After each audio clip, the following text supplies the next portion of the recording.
As mentioned, Gane versus Jones will compete for the vacant UFC heavyweight title. That's because Ngannou is no longer on the UFC roster. Ngannou was, they parted ways, we can say, after a contract dispute with the promotion. UFC president stated, quote, "We've been negotiating with Ngannou for more than 2 years. We offered Francis a deal that would have made him the highest paid heavyweight in the history of the company, more than Lesnar, more than anybody, and he turned the deal down. This is shocking, in my opinion. Think about it. They parted ways with their heavyweight champion, the baddest man on the planet. Give me your thoughts on this massive news. Fada, it's your turn." Yeah, I'm very disappointed, to be honest. I'm disappointed just with the way everything ended with Francis Ngannou. I mean, he comes in to that Cyril Gane fight feeling a little disrespected. He comes in with an injury. He pulls through, goes through so much adversity, and tries to get a deal going in the UFC. And now we don't know the full story, right? I mean, Dana said something about him being doesn't want to fight or wants to go somewhere else to fight lesser competition. Obviously, I don't think that's the case. I mean, Francis has fought everybody they put in front of him in the UFC, and I think it's more the opposite, right? People are usually scared to fight Francis rather than him being scared to fight. I don't think that's the reason. I think it comes down to the boxing thing. He seemed dead set on wanting boxing to be part of his contract, and Francis strikes me as a guy that sticks by his guns. He kind of has an all the kind of interviews that he had done leading up to his negotiations and stuff like that, he was talking about the boxing thing, and it didn't seem like he wanted to accept an offer without boxing involved. So I don't know if it's just, we don't even know how much he was offered, and I don't know if you will find out, but I'd love to hear from Francis. But I think boxing has a lot to do with it because he was very keen. And if the Tyson Fury boxing match is on the table, we saw them face off at an event before, if that's on the table, it's hard to believe that he want to not capitalize on that, right? Because how many opportunities are you going to get to have a mega fight like that and make that much money? So I think it has a lot to do with the boxing. But again, I'd love to hear from Francis. I doubt it has anything to do with lesser competition and stuff like that. It's just a shame because he could have emerged as a massive, massive star for the UFC. He was trending towards that direction. And unfortunately, I'm not saying it's the end in terms of his stardom, but I would have liked to see that continue. But again, like to hear from Francis and see, what really went on from his side. Yeah, it just seems like such a knee-jerk reaction. Just like, that's it, he's cut. Nothing, not even the threat of an interim to maybe let him quake in his boots for 3 months to see if maybe he comes around. Gone, just like that. Gone, gone, gone. I mean, a monster, the baddest man on the planet. How do you part ways with him?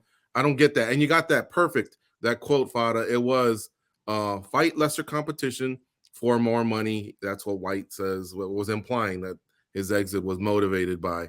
Nolan, what do you think about all this, man? You have to be just as disappointed as I am.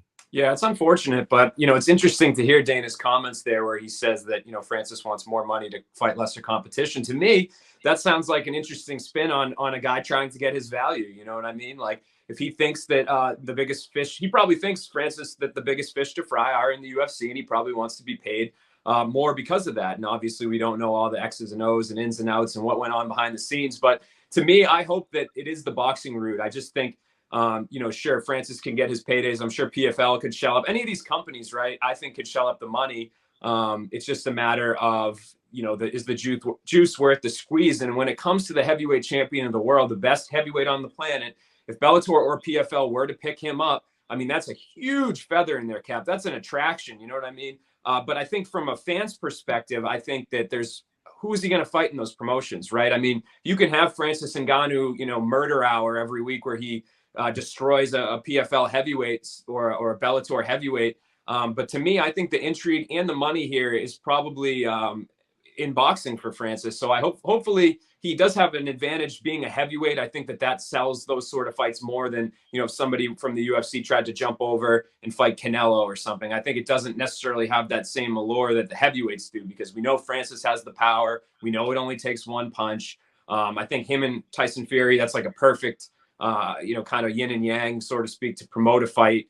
It would probably do some things for Fury as well. I think he would like to kind of be in sort of a sideshow attraction fight like the Mayweather-McGregor fight was, sort of that sort of level and whatnot. So to me, hopefully it's boxing. I think that's the move. I think that's the play for all involved. I think that's a play for the fans. And then we'll see what happens from there on out. Maybe he will go to MMA. Maybe it is worth his time to just go cash those paychecks and fight guys that are maybe not to some of the caliber of the UFC title contenders that he would fight had he stuck around in the promotion. But certainly an interesting time for MMA. What a time for these two storylines to cross too, right here in the middle.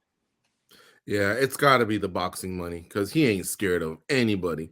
Michael Joel says Dana lied. Ngannou did not leave because he's scared of losing to Jones. How can Ngannou be scared? That's rubbish. He may not have said that exactly, but yeah, the implication is pretty much correct. This dude ain't scared of anyone. He's already fought some of the killers, that the UFC's had to offer. Former champions, K1 champions, like literally everyone, and he's iced them. A lot of them in the first round. He ain't scared. Goes, how about you? Yeah, I gotta agree. That guy ain't afraid of nothing. Like, I don't think Francis Ngannou lacks a passion for mixed martial arts. I just think he realizes the dangers that come along with prize fighting, and I think he's smart enough to maximize his income with taking the same amount of risk. Right? I think it's all about getting control of your own life, your own career, getting that back from the UFC.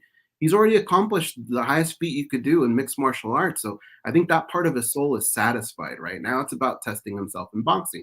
And as Nolan alluded to, this has a different feel than what we all felt like when we saw Floyd Mayweather fight Conor McGregor, right? Floyd Mayweather is arguably one of the greatest boxers that ever lived, right? But on the other side, Conor McGregor was just a very good fighter, a talented fighter.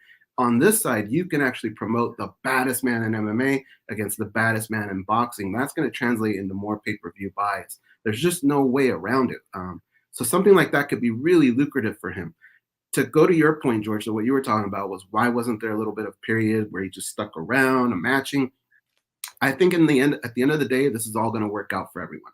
Because I think what the UFC's figured out is, look, let's let him go do his thing because he doesn't really have that much of a life in boxing. Let's keep it real.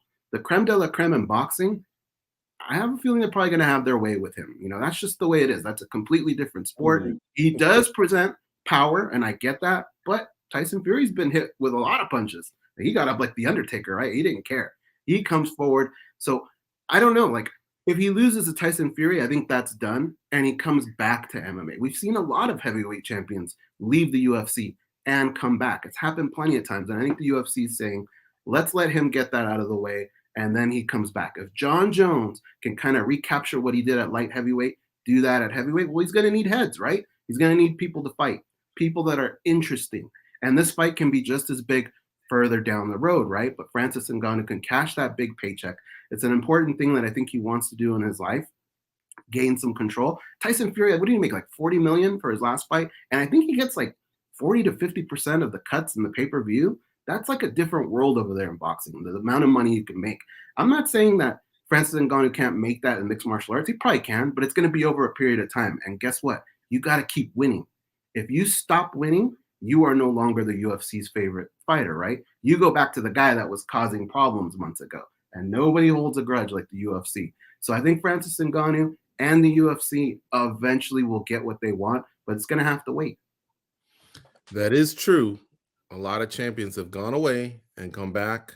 Mark Coleman did it. He went to Japan and came back. Randy Couture did it a few times, Japan and came back, or other promotions.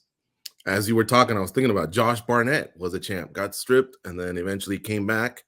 Andrei Arlovsky, he went to one championship, WSOF, and he's been back. He's been back for a minute. He's been around for a minute.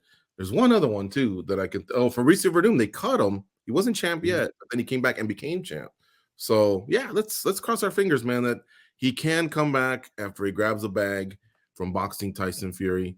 But I'm just so disappointed that the baddest man on the planet is no longer on the roster. Anyway, Sky Beast and El Daddy says, hearing about Francis's story, yes, his dream was always the box. So he's fulfilling his dream, according to Sky Beason. Go ahead, Goes. In a way, it kind of sucks for our sport too, because it's not the best look when your greatest fighters just decide to go away, right? Like that they can't keep them on the roster. Kind of says a little bit of something about like where our sport is right now. But at the same time, I mean, think about it. If they're offering him that kind of money, where he's the highest paid heavyweight of all time, we all know how much money Brock Lesnar made. That's got to be a lot of coin. But at the same time, it's got to be worth it for the UFC, right? Like Francis Ngannou's coming off an injury. What if he loses? What if he gets injured again? Then what do you have? So I honestly think like both sides present good cases.